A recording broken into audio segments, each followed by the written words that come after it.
Hello, আসসালামু আলাইকুম। দেখেন, এই সাদা ভাত রাইন্দা পরে বিরিয়ানি বানাইছি। এটা হলো বিরিয়ানি। এটার ভিতরে বানাইছি ভেজিটারের প্রথম ভাজি, এরপরে একটা ক্যাপসিকাম মরিচ ভাজি, একটু হলুদের গুঁড়ো, একটু দারচিনি ঠেঙ্গা দিছি, দিয়ে মিক্স করে রেখে দিয়ে সাদা ভাত উপরে দিয়ে দিছি। এই সাদা ভাত উপরে দিয়ে দিছি, আর এখন নিচে সাদা গেছে কিছু, উপরে বিরিয়ানির মতন হয়ে গেছে। দেখছেন, মনে হয় ওখানে বিরিয়ানি, কিন্তু বিরিয়ানি না। তবে বিরিয়ানির থেকেও বেশি টেস্ট হবে, স্বাদ হবে। এখন রুইয়ের মতন নরম হবে, চালটা আস্তে আস্তে, বুঝছেন? তো এভাবে যারা ফাঁকাইবেন, এভাবে ফাঁকাইতে পারেন, বুঝছেন? আমি যে কত প্রকারের ভাত রান্তাম জানি, অনেক প্রকারের ভাত রান্তাম জানি। এই দেখেন, মাছ কালদেশ, এই দেখেন,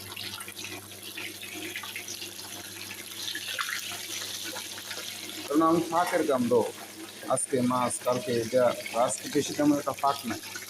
60 পিস মাছ বাইদেন দুজনে খানা, আর মাইয়ার লাগে সকালে বানাই দিয়েছি।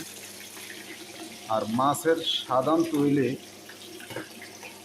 আমি যেভাবে বলি এইভাবে আজকে আপনারা মাছ ভাজি করে একবার খাইয়ে চাইবেন।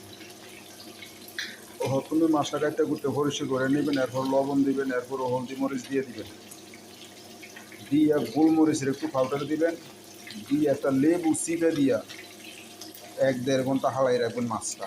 এরপরে মাছটা ভাজি করবেন।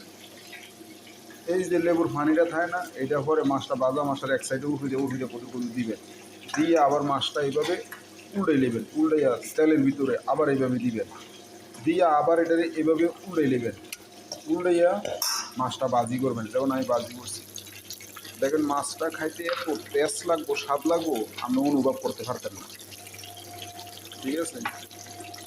তো যারা মাছের স্বাদ এইভাবে করতে পারেন, তো আজকে আমার একটু কাম কমে গেছে, এই যে আমি রেলি দিতেছি।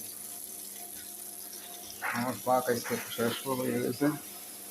ফাঁক ছোড়ো, একজনের হোক আর দুইজনের হোক, ফাঁক ছোড়ো, তবে করা লাগে। এগুলো মাছ ভাজি করতে আছি। সবাই এভাবে করবেন ইনশাআল্লাহ। আমার ভিডিওটা লাইক কমেন্ট শেয়ার করবেন, ফলো দিয়ে রাখবেন। আর আমিও যারে যারে পারি ফলো দিতে আছি, কিন্তু আমি জানি না ফলোটা কীভাবে দেয়। আমি এখন এটা শিখতে আছি, তো এরপর আমি সবাই ফলো দিয়ে দেবো, লাইক করে দেবো। টেনশন করেন না, আল্লাহ ভরসা। সবাই নামাজ পড়েন, দোয়া করবেন।